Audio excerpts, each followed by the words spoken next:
All right, end of day. So basically what we did today is we waterproofed this 8x12 with a bladder. I'll go down and show you guys that in a minute.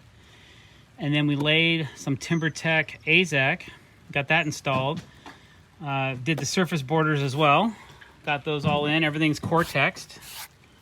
I don't know if I can find a plug here to show you that. Oh, here we go.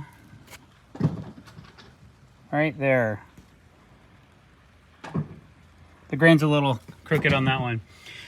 Anyways, so that looks great, and it's raining, so good little test for our bladder to make sure it's no leaks. So we'll show you guys that. 3 points of contact, you guys. 3 points of contact on a ladder, okay? When you're using one. So there's that. And that's what the underside of a bladder looks like if you don't soffit the deck. So just a FYI, okay? All right, so that's what we got done today. We'll work on this tomorrow. See you then, over and out.